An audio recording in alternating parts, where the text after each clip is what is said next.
Swayam Prabha. Digital India. Educated India.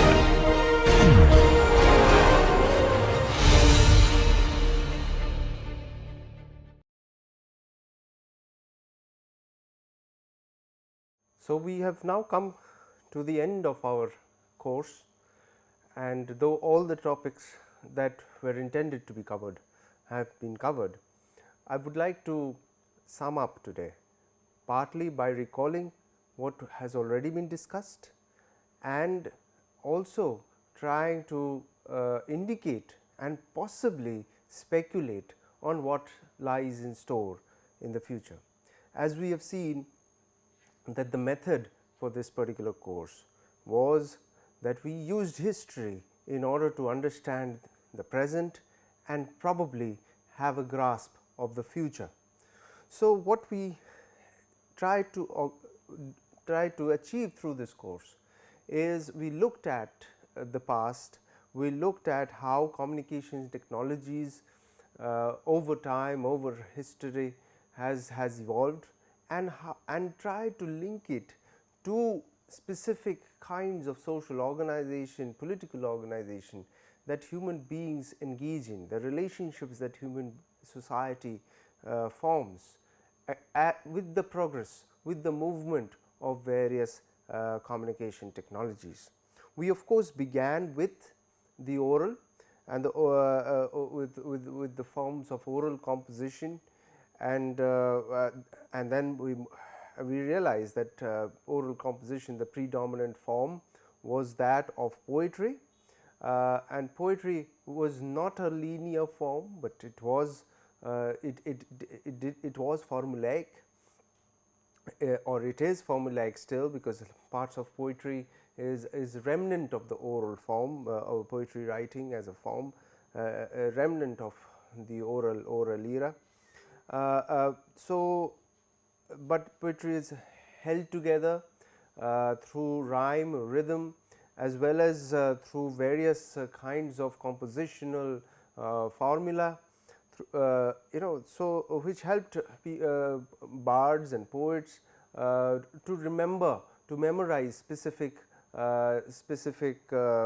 passages, and there is a lot of repetition, right. But once we move to writing with the invention of the of writing with alphabet, the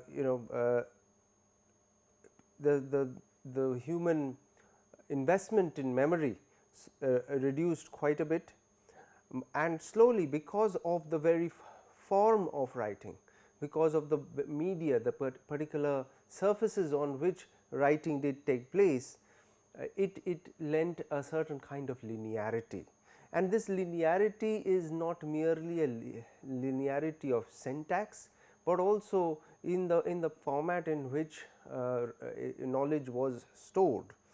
So, we write from left to right, or some cultures from right to left, some from top to bottom, some cultures also write from center to the periphery, right. So, that kind of linearity, and we have seen what the effects of linearity were on the growth of reason, on analytical methods of understanding, and this gets solidified with the coming of print. Before the coming of writing or print, faith was an important precursor of a dominant way in which human beings made sense of the world. But with the coming of coming of linearity, rationality, reason becomes a determinant factor. We have also seen how with the coming of writing, and especially with the coming of print, it is possible to incorporate charts and diagrams into knowledge records, something that was not possible in orality. It also becomes possible to have a greater exchange of ideas. The availability of multiple sources for the same kind of knowledge allows people to not only cross verify various ideas or various representations, but also leads to a certain growth or historic progression in knowledge. It is not that in the oral era this did not happen, but certainly with writing and print it becomes the mainstay, it gets accentuated. So, now with the coming of print there is a new era that evolves. We have looked at the linkage between print and various other facets of modernity and the coming of modernity with capitalism, with democracy. Print is a mechanical form of reproduction, and this is followed and by other mechanical forms of reproduction like photography or film, which initially were mechanically reproduced. Audio records, the first gramophone records and other kinds of audio records, even the audio cassette, these were linear in form, right from one to followed by the other kind of piece, right. Now, with the coming of digital, that changes. With the coming of digital, we move from analog to digital. So, there is a certain layer through which things are noted within the recording medium, not in specific in direct format, but also in the form of bits and bytes. So, basically at the back end everything gets reduced to a binary code. So, there is a certain layering, a certain layer of a code which is there, and this has implications on how human beings communicate and how various media sort of mixed. In the era of print, we could see in the era of mechanical reproduction, we could see that it is possible to bring diagrams, pictures into print, but the two processes were different of putting the two things together. Also in movies, it is possible to incorporate text within the movie screen. It is a very limited extent. You could not play around with the text as you would be able to play around with the images, or they remain a certain fixed form. But with the digital, we find that various elements, a certain web page can have video as well as images as well as audio, animation of various kinds, can be incorporated at the same point of time. And the fact that it can be dynamically edited, it is not a fixed form, whereas in print we have seen how the fact that once printed a particular version of a text remains unchanged across wherever that text is distributed, something that gives rise to linguistic nationalism at the end. So, with the digital, that of course changes. Everybody sees different text on their screens. So, what are the implications of all these certain kinds of changes? Let us get into certain kind of speculation. So, if we return to Walter Benjamin, Walter Benjamin opines in the piece that we had looked at, says that he locates his study on cinema, and says that cinema is great because it encourages criticism. It allows you to do a certain kind of montage of putting various scenes together, but that criticism, he says, is blunted by due to the cult of the star, right. Now, if we can take on that idea from Benjamin and infer it onto our digital era, we can say that the digital is great because it is easily distributed and it makes possible decentered production, but that possibility that lies within the digital gets subverted because by centralized control and through the copyright regime, through the intellectual property regime. So, if I can go into it a little bit deeper, there is a great amount of study today, on the future of democracy in the digital era. We have seen how print and the act of pamphleteering and the act of mobilizing opinion is something that gets accentuated through the coming of print. It accentuates the public sphere. the culture of debates and discussion, which leads to parliamentary democracy, representative democracy. So, if we look at the internet, we find that the very beginnings of the internet began as a distributed system. The early internet was something that developed within the United States in the post Holocaust era, where the threat of Holocaust or the nuclear bomb destroying specific sources of intelligence leads to a linking of various computer networks across geographies, so that the knowledge remains distributed. And initially, because this kind of research was happening within the academic domain, the networks that first got linked were the universities, the university networks. And this was, and therefore there was a lot of experimentation that was on. There was very little control, but and this gave rise to the internet. But as the internet has grown, we have seen that the internet has become more centralized, and a certain kind of surveillance technologies have taken over the internet. And what we see today is a certain kind of mass communication. The word mass communication is understood in the form of newspapers or films or television from the era of mechanical reproduction. But what we have today is a targeted mass communication. It is mass, but it is targeted. Each individual gets to see something different. You don't get to see what I see, I don't get to know what you see, and this leads to a very different kind of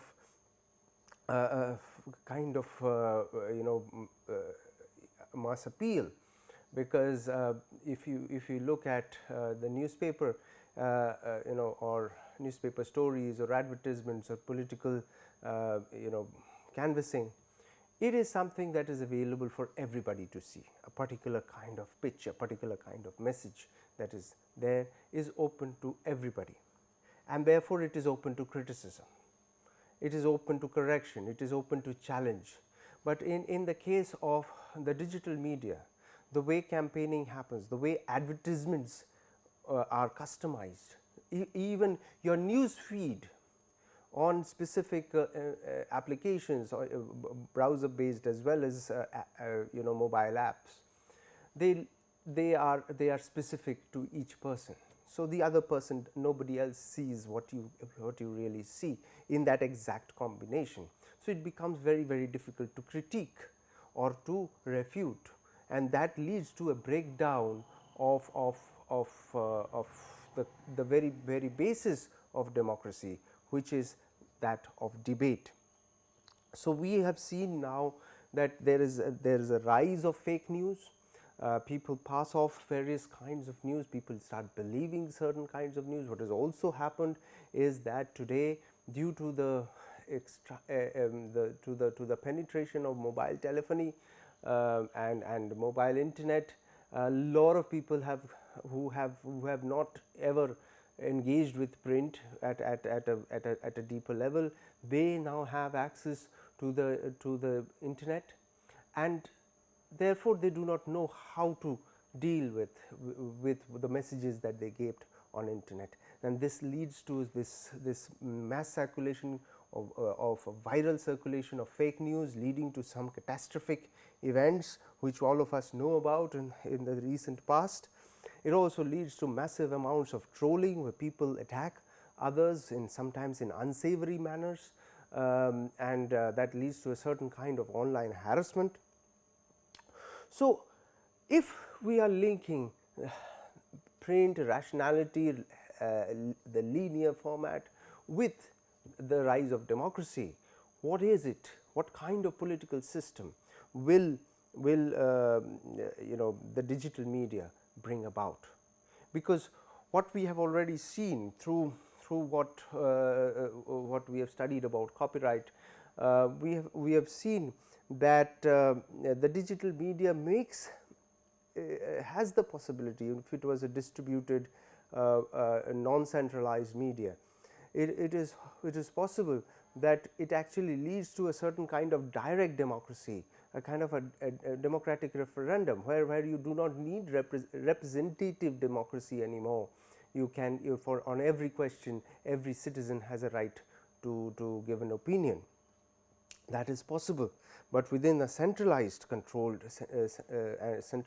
controlled internet, that does not seem to be possible. And we have seen how the various digital media platforms are actually controlled by algorithms and the back end, and these algorithms being these codes, the programming being closed source, being proprietorial, being controlled by specific large corporations, lead to a lack of critique, lead to a lack of intervention. And these corporations work very closely with the government because they need the legal support, the support of the state, and therefore that linkage between these corporations which own these algorithms, which keep these algorithms away from public scrutiny, and that of the state which wants to control political power, this becomes a threat to democracy. This can become a very serious threat to democracy.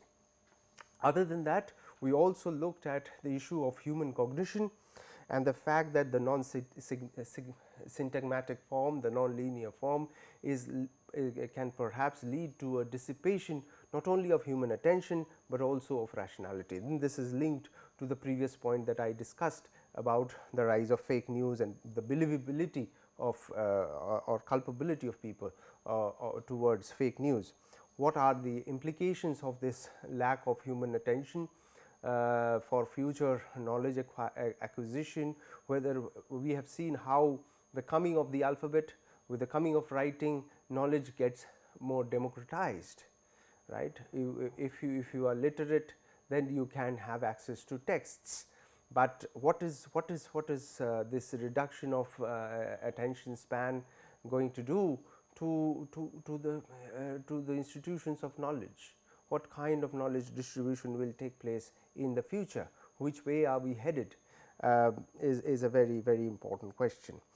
It is not merely a question of texts. There are various other things in the universe, in the world, which are changing because of this change of medium. One very important question that various researchers are grappling with is the future of work.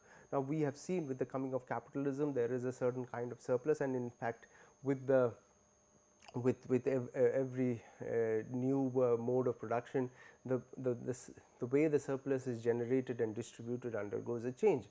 Now, we have seen in the digital era, there are various kinds of a lot of usage of machine learning and artificial intelligence, which is leading to certain kind of business processes which do not need human intervention anymore.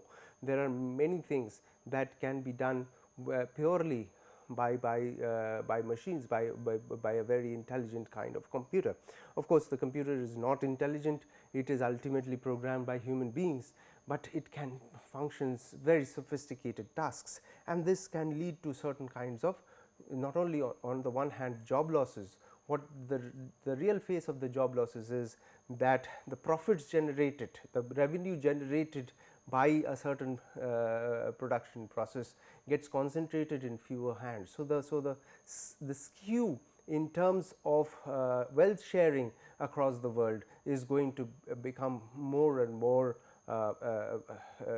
intense. It will become more and more skewed, and therefore, what kind of what would the implications of that kind of destitution of large sections of population, the rising unemployment and other things on social well-being, on the prospect of civil war and social unrest is something that researchers are grappling with today.